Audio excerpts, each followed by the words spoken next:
Hi friends, welcome to my channel. Please subscribe. Sanju, అమ్మో అత్తయ్య గారు ఫోన్ చేశారు, గంటలో దాంతో మాట్లాడిస్తానని చెప్పాను. అదేమో ఇంట్లో లేదు. ఇప్పుడు ఎలా? ఆ బాలుగాడికి తెలిస్తే నన్ను చంపేస్తాడు, ఇల్లు వల్లగట్టి చేస్తాడు. ఇప్పుడేం చేయాలి అని అనుకుంటాడు. నీలకంఠం, ఏరా ఇంకా ఆలోచిస్తావేంటి? వెళ్ళి దాన్ని వెతికి తీసుకురా. ఇంటికి తీసుకొచ్చాక పుట్టింటికి తరిమెద్దు గాని అప్పుడు మనకి ఏ గోల ఉండదు. అది ఇలా వెళ్ళిపోతే మన కుటుంబానికే చాలా నష్టం. ఆ బాలుగడు అందరినీ చంపేస్తాడు. వెళ్ళి ముందు అది ఎక్కడుందో వెతికి తీసుకొచ్చి పుట్టింట్లో పారేసే. అప్పుడు పెళ్లి వాళ్ళకి కూడా మనం దీని గురించి చెప్పాల్సిన అవసరం కూడా ఉండదు అని అంటాడు. ఇంకా సంజు ఫోటో పట్టుకొని వచ్చి ఓ ఆటో ఆయన్ని అడుగుతాడు, ఈ అమ్మాయిని ఎక్కడైనా చూసావా అని అంటే, లేదు ఎక్కడ చూడలేదు అని అంటాడు. మరొకరిని అడుగుతాడు, ఈ అమ్మాయిని ఎక్కడైనా చూసారా అంటూ ఫోన్లో ఉన్న ఫోటో చూపించి అందరినీ అడుగుతూ ఉంటాడు. బాలు టీ కొట్లో టీ తాగుతూ దూరంగా చూస్తాడు. అదేంటి సంజయ్లా ఉన్నాడు? బావా ఎవరి గురించో వెతుకుతున్నట్టున్నాడు. వాడి వాలకం చూస్తే నాకేదో అనుమానంగా ఉంది.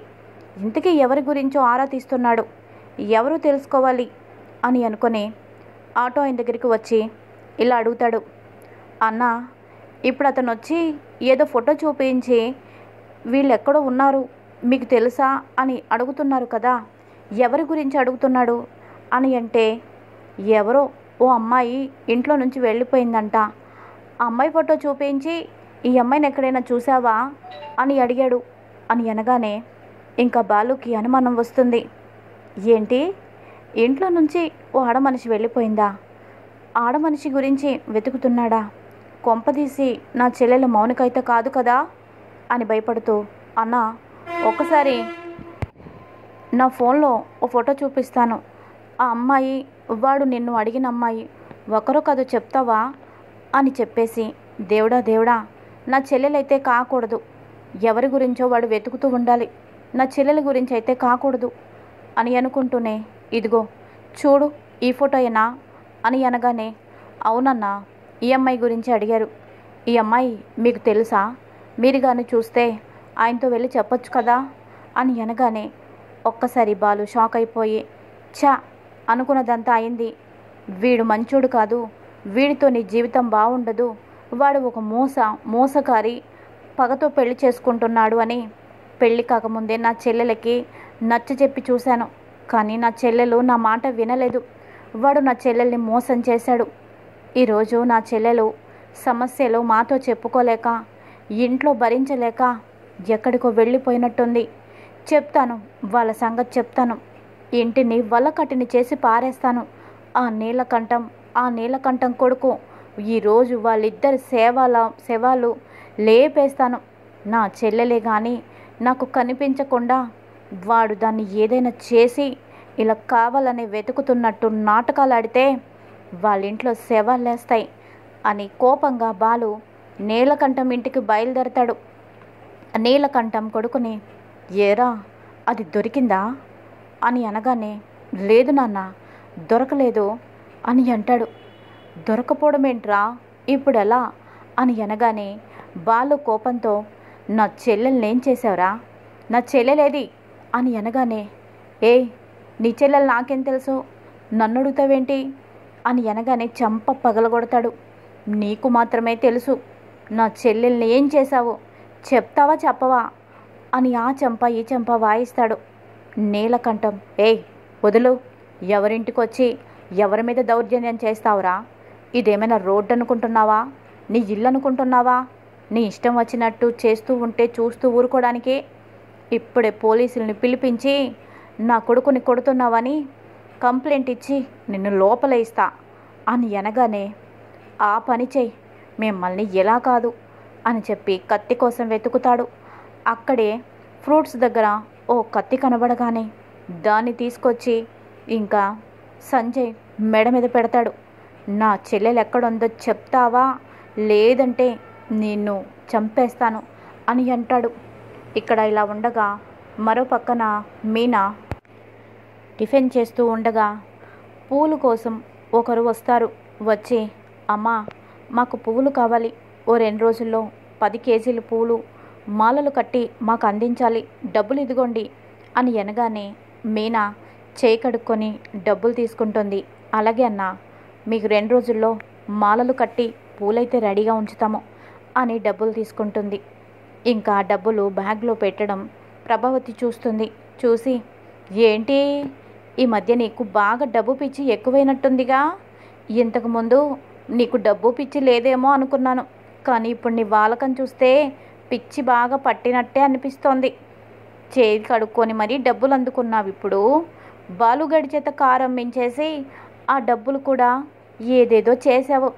నువ్వు పైకి కనిపిస్తావు కానీ చాలా డబ్బు పిచ్చుంది అని అనగానే, అత్తయ్య గారు కాస్త నోరు అదుపులో పెట్టుకొని మాట్లాడండి. ఏ మాట పడితే ఆ మాట అంటే నేను ఊరుకోను. ఏదైనా అనండి, కానీ డబ్బు గురించి మీరు మాట్లాడొద్దు. ఆ పిచ్చి అందరికంటే మీకే బాగా ఎక్కువ ఉంది.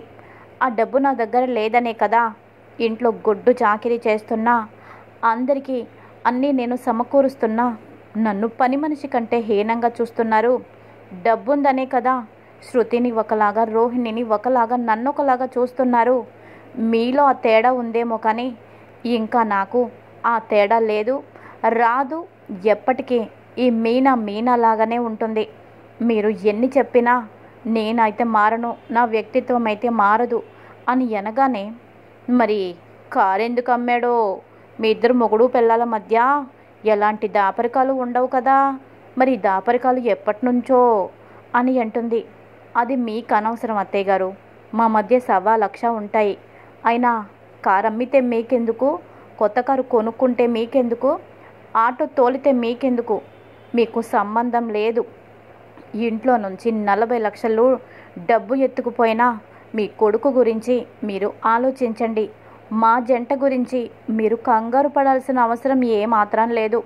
మీ పెద్ద కొడుకు, మీ పెద్ద కొడుకు కాపురం గురించి మీరు ఆలోచించుకోండి. మేమిద్దరం విడిపోతామేమోనని అనవసరంగా మీరు భయపడుతున్నారు. మేమెప్పటికీ విడిపోము. మేము ఎన్ని సంవత్సరాలైనా నిండు 100 ఏళ్ళు కలిసే ఉంటాము. కానీ మీ పెద్ద కొడుకు వ్యవహారం చూస్తే నాకు అలా అనిపించడం లేదు. త్వరలో వాళ్ళిద్దరూ విడిపోతారేమోనని నాకు అనిపిస్తోంది. దాని గురించి మీరు చూసుకుంటే బాగుంటుంది అని మీనా గట్టిగా చెప్పడంతో, దీని పొగరు నా పెద్ద కొడుకు, నా పెద్ద కోడల మీద పడి ఏడుస్తుంది అని అనుకుంటుంది. ఇంకా తర్వాత వాళ్ళ మామయ్య గారి దగ్గరికి వచ్చి, మామయ్య గారు కొన్ని సందర్భాల్లో తప్పని పరిస్థితుల్లో కాస్త నేను కఠినంగా మాట్లాడాల్సి వస్తుంది. అలా మాట్లాడుతున్నందుకు నాకు బాధగానే ఉంది. కానీ ఒక్కొక్కరికి ఒక్కో రకంగా సమాధానం చెప్పాలి. అలా చెబితేనే వాళ్ళు కాస్త దారికొస్తారు. అందుకనే నేను మాట్లాడాల్సి వస్తుంది. నన్ను క్షమించండి మామయ్య గారు అని అంటే, భలే ఉన్నావమ్మా నువ్వు మాట్లాడేది చాలా తక్కువ. అదే నీ చోట్లో ఇంక వేరే ఎవరైనా ఉంటే గనుక నా భార్యను ఇలా చూసేవాళ్ళే కాదు, ఎప్పుడో వేరు వెళ్ళిపోయి మా భార్య అంతు చూసేవాళ్ళు. నువ్వు కాస్త ఆలోచించి సహనంతో ఉన్న మనిషివి కాబట్టే ఇంకా నా భార్య ఆటలు అలా సాగుతున్నాయి. సరే కానీ గుడికి వెళ్తానన్నావు కదా, వెళ్ళమ్మా అని అంటాడు. సరే మామయ్య గారు, నేను గుడికి వెళ్ళి వస్తాను అని అంటుంది. ఇంకా గుడికి వెళ్తుంది మీనా. గుడికి వెళ్ళి పూజలవన్నీ చేసుకొని తిరిగి వస్తూ ఉండగా మౌనిక ఏడుస్తూ ఓ చోట కనబడుతుంది మీనాకి. మీనా మౌనికని చూసి, మౌనిక నువ్వేంటి ఇక్కడ ఒక్కదానివి ఉన్నావేంటి? మీ ఆయనేరే ఇక్కడే ఉన్నారా? ఎవరితో కలిసి వచ్చావు? మీ అత్తయ్య గారితో కలిసి వచ్చావా? ఏరి వాళ్ళు ఎక్కడ కనిపించడం లేదేంటి అంటూ చుట్టూ చూస్తుంది. ఎవరు కనిపించరు. ఇక మౌనిక కళ్ళల్లో కన్నీరు చూసి, ఏంటి మౌనిక ఏడుస్తున్నావేంటి? నీతో పాటు ఎవరూ రాలేదు, ఒంటరిగా ఉన్నావు, పైగా ఏడుస్తున్నావు. కళ్ళంతా ఎర్రబడిపోయాయి, మొహం అంతా లాగేసింది. ఇంతకు ముందులాగా నీలో కళ లేదు, కళ విహీనంగా అయిపోయాయి. ఏదో జరుగుతుంది, ఏదో చెప్పు మౌనిక. ఏం జరిగింది? ఇంట్లో ఏదైనా గొడవ జరిగిందా? మీ ఆయన నిన్నేమైనా బాధ పెడుతున్నారా? చెప్పుకోలేక నువ్వు సతమతం అవుతున్నావని నాకు అనిపిస్తోంది. చెప్పు మౌనిక, నీ సమస్య ఎలాంటిదైనా నేనున్నాను. మీ అన్నయ్య ఉన్నారు. నీ సమస్యను మేమిద్దరం పరిష్కరించి నీ కళ్ళల్లో కన్నీరు పోయి సంతోషకరమైన కన్నీళ్ళు వచ్చేలాగా మేం చేస్తాము. నీ భర్త నువ్వు సంతోషంగా ఉండడానికి మేం ప్రయత్నిస్తాము. చెప్పు, మనసు విప్పి నోరు విప్పి చెప్పు మౌనిక అని అనగానే, వదినా, మీరు ఎన్ని చేసినా నా కాపురం అయితే చక్కబడదు. నా కళ్ళల్లో కన్నీరే తప్ప ఆనంద బాష్పాలు ఈ జన్మకి రావు. నా నుదుటిన ఆ బ్రహ్మదేవుడు రాత రాశాడని అనుకుంటున్నానేమో కానీ కాదు. నా రాత నేనే రాశాను.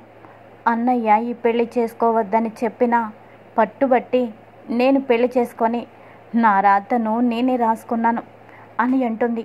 ఏంటి మౌనిక, నీ మాటల్లో ఏదో తేడా కనిపిస్తోంది. ఏం జరిగింది?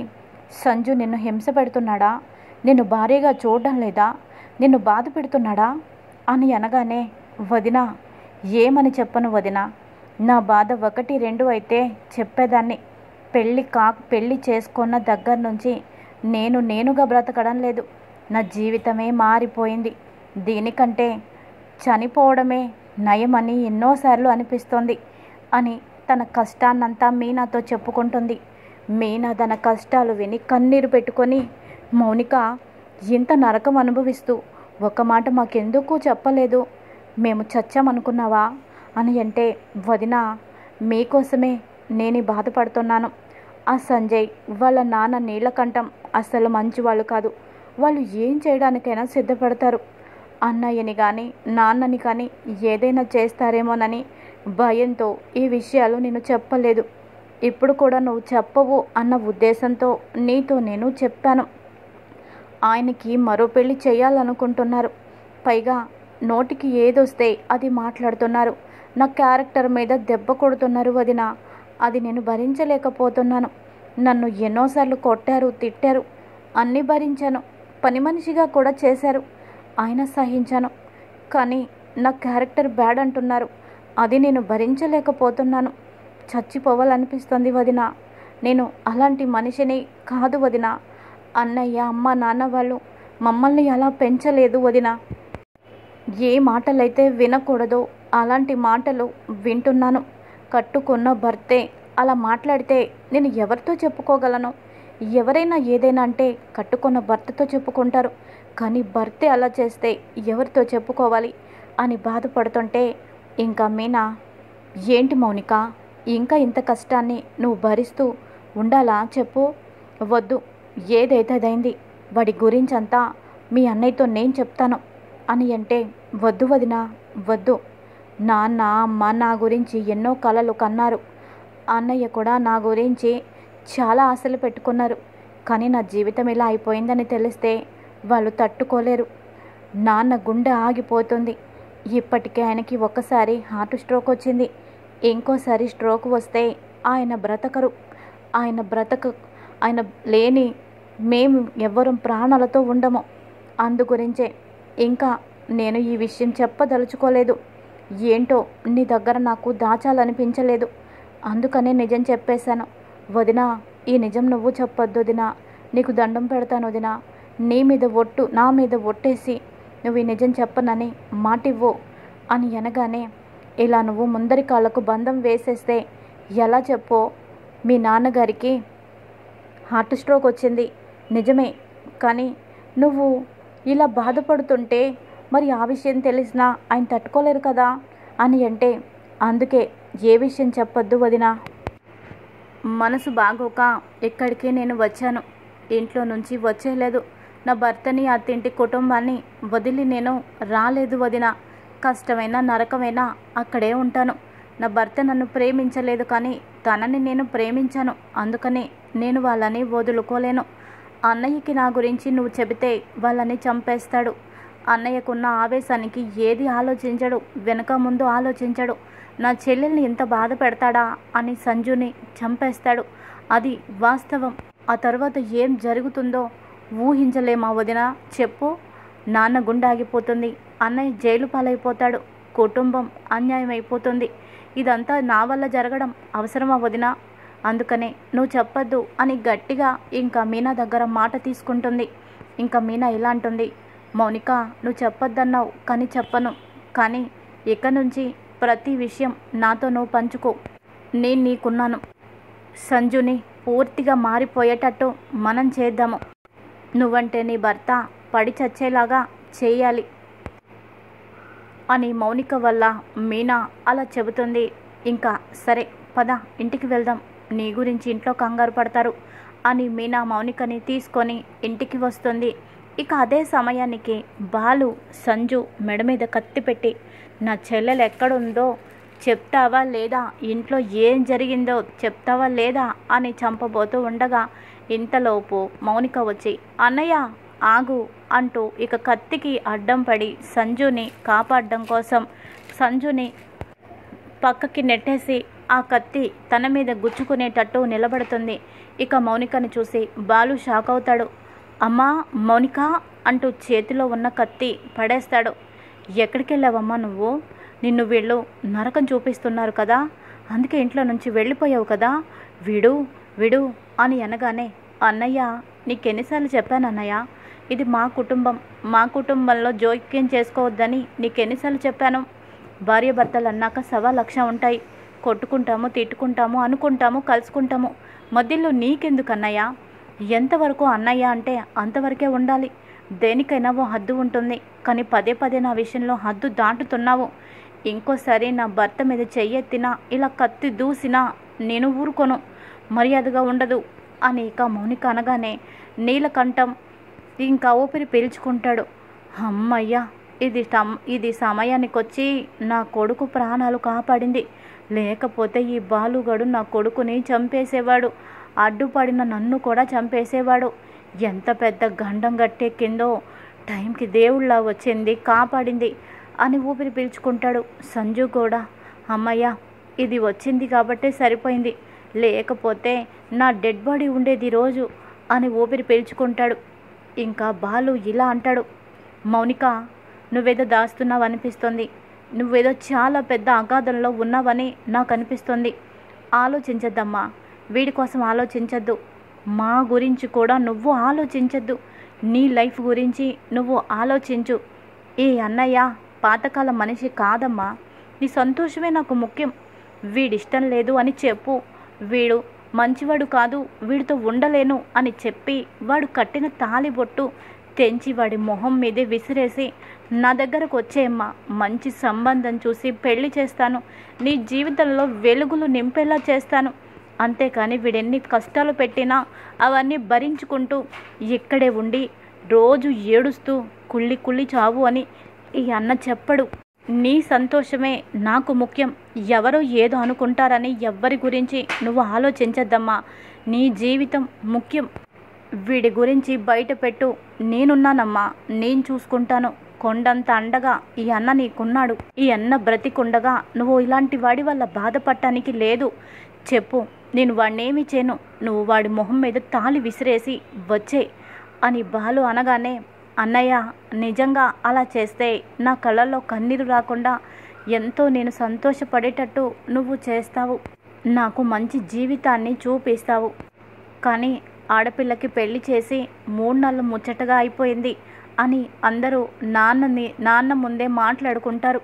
పైగా నేను అలా చేస్తే ఈ సంజు నా మీద లేనిపోని నిందలన్నీ వేసి నలుగురిలో 4 రకాలుగా మాట్లాడుకునేలాంటి నిందలు వేస్తాడు. ఆ నోట ఈ నోట ఆ మాటలు వచ్చి చివరికి నాన్న చెవిన పెడితే నాన్న తట్టుకోలేరన్నయ్య.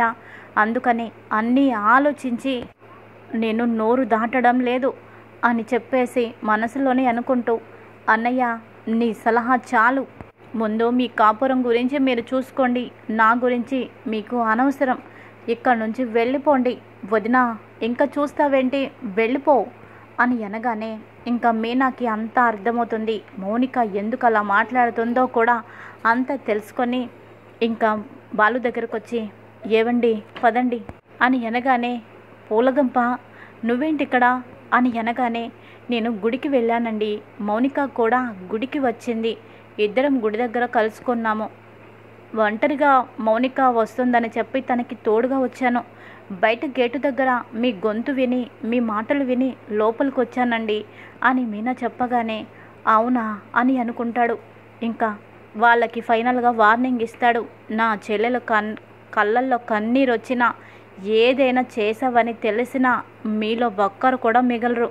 తెలిసిందే కదా, నేను దేనికి భయపడను అని వార్నింగ్ ఇచ్చి ఇక బాలు వెళ్ళిపోతాడు. ఇంకా మౌనిక సంజుతో ఇలా అంటుంది, ఏయ్ చూసావు కదా నా అన్న అగ్నిపర్వతంలాగా ఇప్పటి వరకు మిమ్మల్ని ఎలా అల్లాడించాడో. నేను కానీ మీరు పెట్టిన బాధ చెప్పుంటే ఇప్పుడే మీ అందరినీ చంపేసి ఉండేవాడు. కానీ నేను అది కోరుకోవడం లేదు. నీలో మార్పు కోరుకున్నాను. ఇంకా కొన్నాళ్ళు ఓపిక పడతాను. నువ్వు మారావు. ఇంకా మారకుండా నా క్యారెక్టర్ మీద పదే పదే నువ్వు లేనిపోని వేస్తే నేనే నిన్ను చంపేస్తాను అని ఇంకా మౌనిక వార్నింగ్ ఇవ్వడంతో గజగజ వణికిపోతాడు నీలకంఠం ఇంకా సంజు. ఇది ఈరోజు ఎపిసోడ్. మరి తర్వాత ఏం జరుగుతుంది, రాబోయే కథలో ఎలాంటి ట్విస్ట్ ఉంది, మౌనికని ఒప్పిస్తాడా పెళ్ళికి? చూడు మౌనిక, ఎన్ని సంవత్సరాలు నువ్వు ఇలా దాసిగా ఉన్నా నీ మీద నాకు ప్రేమ కలగదు.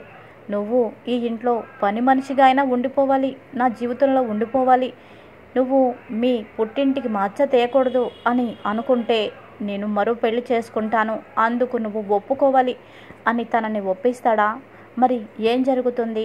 పెళ్లి సమయంలో మౌనికని ఎంత హింస పెడుతున్నాడో, తనని ఏ విధంగా చెప్పి పెళ్లికి నచ్చజెప్పాడో అన్ని వివరాలు తెలుసుకొని బాలు మీనా పీటల మీద పెళ్లిని ఆపేసి సంజుని అలాగే నీలకంఠానికి బాగా బుద్ధి చెప్పి ఇంకా మౌనిక కాళ్ళ మీద పడేటట్టు చేస్తాడా? ఏం జరుగుతుంది రాబోయే కథలో? ఇంకా ఎలాంటి ట్విస్ట్ ఉంది? ఇవన్నీ కూడా ముందు తెలుసుకుందాం. Thanks for watching.